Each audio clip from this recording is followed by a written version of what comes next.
गणपती बाप्पा आपल्या सगळ्यांच्या घरी आलेले आहेत, पण गणपती बाप्पा बसवल्यानंतर आपल्याला काही नियमांचं पालन करायचं आहे की जेणेकरून गणपती बाप्पा बसवण्याचं जे पुण्यफळ आहे ते आपल्याला मिळायला पाहिजे। उगाच जर काही चुका आपल्या हातून झाल्या तर मग त्याचा वाईट गोष्टींचा परिणाम आपल्याला भोगावा लागू नये यासाठी काही गोष्टींची काळजी घ्यायची आहे।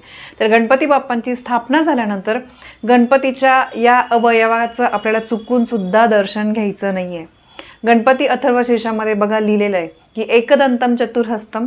तर याचा अर्थ काय आहे? अथर्वशीर्षामध्ये गणपती बाप्पांचं हे वर्णन केलेलं आहे की एकदंत चतुर्हस्तम म्हणजे एकदंत चतुर्भुज पाश आणि अंकुश धारण करणारे गणपती बाप्पा, त्यानंतर एका हाती मोडलेला दात धारण केलेले आणि दुसऱ्या हाताची वरद मुद्रा असलेले आणि ध्वज मुष चिन्हांकित असा रक्त वर्ण म्हणजे लाल रंगाचा लंबोदर सुपासारखे कान असलेला, त्यानंतर लाल वस्त्र नेसलेला, अंगाला रक्तचंदनाचा अनुलेप लावलेला आणि लाल पुष्पांनी पूजन केलेल्या अशा गणपती बाप्पांची आपल्या घरामध्ये मूर्ती असावी। यानंतर सगळ्यात महत्त्वाचं म्हणजे घरात गणपती बाप्पा आल्यानंतर कुठल्या गोष्टींची काळजी घ्यायची। तर बघा, गणपती बाप्पा आपल्या घरात आल्यानंतर आपल्याला सकाळ संध्याकाळ गणपती बाप्पांची आरती करायची आहे, नैवेद्य दाखवायचा आहे। साधा तुम्ही साखरेचा नैवेद्य दाखवला तरी चालेल किंवा घरामध्ये जे वरण भात भाजी पोळीचा नैवेद्य असतो तो चालतो। आणि पहिल्या दिवशी तर गणपती बाप्पांना मोदकाचा नैवेद्य दाखवायचाच आहे। जेवढा जास्त वेळ जमेल तेव्हा तुम्हाला मोदकाचा नैवेद्य दाखवायचा आहे। आणि दुसरी गोष्ट म्हणजे गणपती बाप्पांच्या पूजेच्या ठिकाणी आपल्याला स्वच्छता ठेवायची, कारण बघा आपण रोज फूल हार वगैरे अर्पण करत असतो, मग त्यावेळेस तिथे खूप असं गजबज करू नका आणि जुने फुलं रोजचे तुम्ही जे आदल्या दिवशीची माळ असते फुलं असते ते व्यवस्थित तुम्ही स्वच्छ करत जा।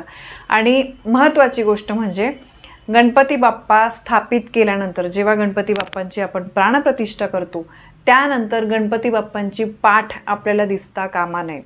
म्हणजे बघा, आता आपण गणपती बाप्पांसाठी खूप वेगवेगळे छान छान डेकोरेशन करत असतो, पण काय कधी कधी आपण डेकोरेशनकडे लक्ष देताना या गोष्टींकडे आपण दुर्लक्ष करतो। गणपती बाप्पा बसवतानाच असे बसवा की त्यांची आपल्याला पाठ दिसणार नाही। शक्यतो भिंतीच्या जवळ, म्हणजे समजा अशी भिंत आहे आणि इथे गणपती बाप्पा बसवले तर आपल्याला त्यांची पाठ दिसणारच नाही। पण समजा तुम्ही असं कुठे मधल्या भागी वगैरे बसवताय तर व्यवस्थित ते मागच्या बाजूने असं कव्हर करा। बॅकड्रॉप मिळतात वेगवेगळे, मागच्या बाजूने काहीतरी पडदा व्यवस्थित लावा की जेणेकरून गणपती बाप्पांची पाठ जी आहे तर ती आपल्याला दिसता कामा नये।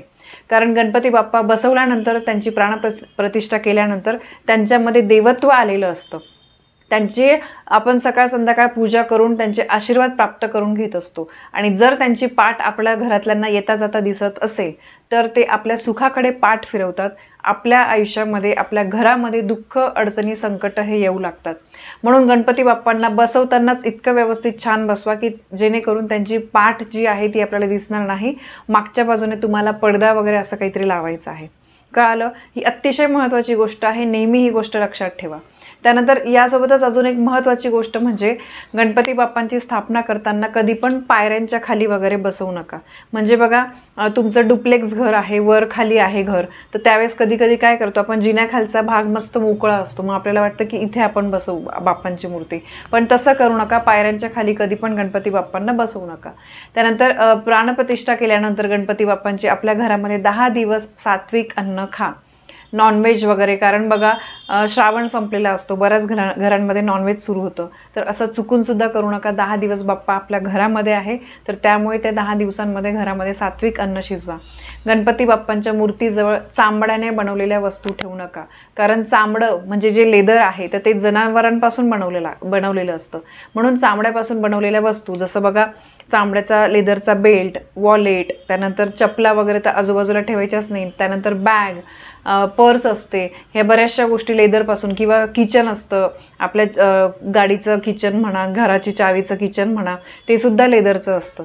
तर ह्या प्युअर लेदरच्या ह्या ज्या गोष्टी असतात या जनावरांच्या चामडीपासून, स्किनपासून बनवलेल्या असतात, तर त्याच्यामुळे या अशा लेदरच्या गोष्टी गणपती बाप्पांच्या जवळ चुकूनसुद्धा, देवाऱ्याजवळ सुद्धा चुकूनसुद्धा ठेवू नका।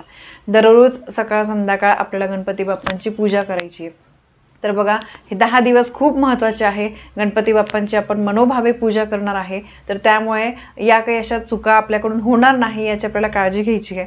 आपण मुद्दाम तर करत नाही, पण कधी कधी माहितीच्या अभावी आपल्याकडून या गोष्टी होऊन जातात। त्याचप्रमाणे जसं मी तुम्हाला सांगितलं की गणपती बाप्पांच्या पाठीचं दर्शन आपल्याला घ्यायचं नाही आहे। हे पार्थिव गणेश मूर्ती आपण जी बसवतो तर त्याच्यासाठी हा नियम आहे। 10 दिवस गणपती बाप्पांच्या पाठीचं दर्शन घ्यायचं नाही आहे. उगाचच मग विनाकारण आपणच आपल्या आयुष्यामध्ये दुःख संकट ओढून घेऊ शकतो. म्हणून या दिवसांमध्ये आपल्याला फक्त पुण्य कमवायचं आहे, बाप्पांचा भरभरून आशीर्वाद मिळवायचा आहे. त्यासाठी या गोष्टींचं नक्की पालन करा. तर ही एक अतिशय महत्त्वाची माहिती मला तुमच्यापर्यंत पोहोचवायची होती. माहिती आवडली असेल तर व्हिडिओला लाईक करा, शेअर करा. चॅनलवर नवीन असाल तर सबस्क्राईब नक्की करा. धन्यवाद. श्री स्वामी समर्थ.